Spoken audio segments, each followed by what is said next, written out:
Assalamu alaikum class 9. This is our lecture 15 and we are doing chapter 11. As we have started our book exercise, this is page 119 and today we will do our page F, part F and part G. Part F is identify and write these clauses in the relevant columns of the table. Previous lectures में हमने adverb clause की थी, उसका देखा था कि किस तरह से वो सेंटेंस का पार्ट होती है। अब यहाँ पे आपके पास सेंटेंस गिवन है जो कि 2 और मोर देन 2 क्लॉजेस का भी हो सकता है। इसमें आपने उसकी सेग्रीगेशन करनी है कि कौन सी उसका इंडिपेंडेंट क्लॉज है और कौन सी डिपेंडेंट क्लॉज है। इसकी बहुत ज़्यादा डिटेल में मैं नहीं जाऊँगी क्योंकि हमने बहुत अच्छी तरह से ये सारी क्लॉजेस को किया हुआ है आपकी एफओजी में। Anyhow, I will discuss each and everything accordingly wherever it is needed. Asif plays hockey as he enjoys it. Asif plays hockey. ये बात यहाँ तक आपको बिल्कुल क्लियर है कि वो क्या करता है, आसिफ हॉकी खेलता है। तो ये यहाँ तक आपकी बात कंप्लीट है, एक कंप्लीट सेंस दे रही है। तो ये आपकी कौन सी है, नीचे देखें 2 कॉलम्स बने हुए, एक इंडिपेंडेंट क्लॉज का और एक डिपेंडेंट क्लॉज का। तो इसका जो फर्स्ट पार्ट है आसिफ प्लेज हॉकी, ये आपका इंडिपेंडेंट क्लॉज में लिखा जाएगा और जो rest of the sentences will be written in the dependent clause. इसी तरह से मैं सारा आपके साथ रीड करके डिस्कस कर देती हूँ और जो आपकी डिपेंडेंट क्लॉज है उसको आप अंडरलाइन कर लो so that it would be easy for you to segregate और write in the columns. The next sentence is Shazia could not catch the bus because he was late. Shazia could not catch the bus because he was late. Because से शुरू हो रहा है आपका। Because क्या होती है, डिपेंड आपके सबऑर्डिनेटिंग कंजंक्शन है और ये पार्ट ऑफ द सेंटेंस होगी, पार्ट ऑफ द क्लॉज होगी और ये पूरा अंडरलाइन कर लें, because he was late. Next is Ali could not finish his test of mathematics on time although he knew all the answers. वो इन टाइम या वक्त पर अपना टेस्ट ख़त्म नहीं कर सका था अगरचे वो सब कुछ जानता था। तो अगरचे जो है is a completion of the rest of the part, the beginning of the sentence. तो आपका ऑल्दो से लेके एंड तक आपका अंडरलाइन होगा और ये कौन सा पार्ट होगा आपका, यस डिपेंडेंट, क्योंकि वो आपकी जो शुरू वाली है वो मेन क्लॉज या इंडिपेंडेंट क्लॉज है। The fourth is Arifa quickly ate her lunch as he was very hungry. Arifa quickly ate her lunch, यहाँ तक बात कंप्लीट आपकी सेंस बन रही है। तो ये आपकी इंडिपेंडेंट क्लॉज है। और नेक्स्ट क्या आ गया, as he was very hungry. जब अब as he was very hungry पूरे का पूरा आपका अंडरलाइन होगा और ये आपका डिपेंडेंट क्लॉज में का पोर्शन है। Haris is back from work so he must take rest. इस सेंटेंस को गौर से देखें, इसको मैंने सर्कल भी किया हुआ है रेड कलर से। Haris is back from work, यहाँ तक तो बात ठीक हो गई। सो ही मस्ट टेक रेस्ट, इसलिए उसे रेस्ट लेनी चाहिए। तो ये उसी पे डिपेंडेंट है ना, उसी को आगे कॉन्टिन्यूएशन है, उसी की कंप्लीशन है कि आप वो काम से आए तो उसको रेस्ट लेनी चाहिए। मगर कन्फ्यूजन कहाँ आती है यहाँ पे, कन्फ्यूजन ये है कि यहाँ पर जो सबऑर्डिनेटिंग कंजंक्शन जो आपको ज्वाइन कर रही है वो सो है।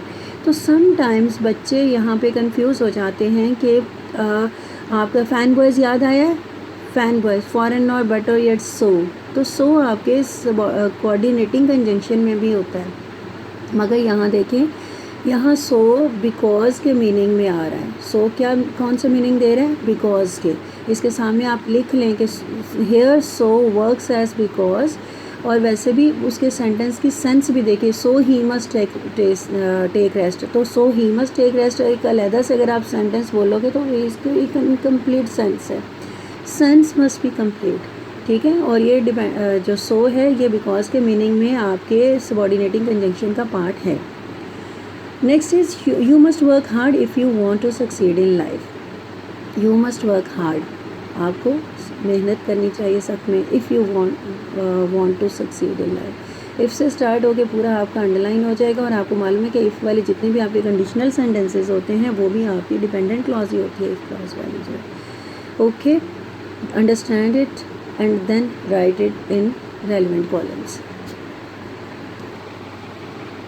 Yes students, this is page 120 and part G, read the following sentences and take the right adverbial clause given in the brackets. आपको मालूम है कि जिस तरह से adverb की different types होती हैं, adverb है क्या है, when, where, how many times, with how many density an action is done, कब, क्यों, कहाँ, कैसे और कितनी शिद्दत से, कितनी मरतबा कोई एक्शन हुआ, वो सब एडवर्ब है। तो एडवर्ब क्लॉज भी ये सब कुछ शो करती है, तो इसकी डिफरेंट टाइप्स हो सकती हैं। The train left the station as Asad arrive, जैसे ही असद पहुंचा ट्रेन रवाना हो गई।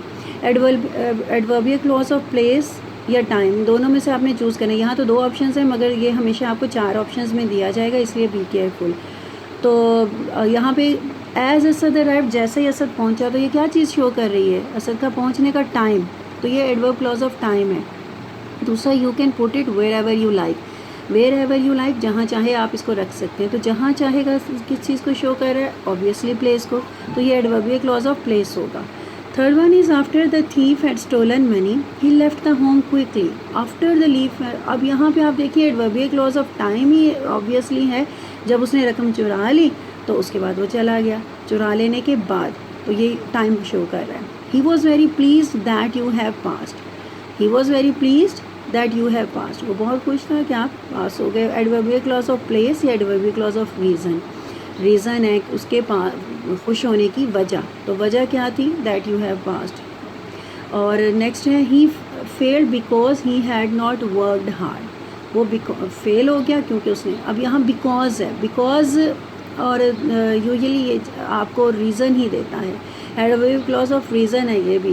ही फेल्ड, वो नाकाम हो गया क्योंकि उसने मेहनत नहीं की थी, तो ये आपको रीज़न शो करा। लेकिन एक बात आपने जहन में रखनी है, सारी आपकी 4 क्लॉजेस, 4 ऑप्शंस होंगी, जो भी होगा ये सेंटेंसेस।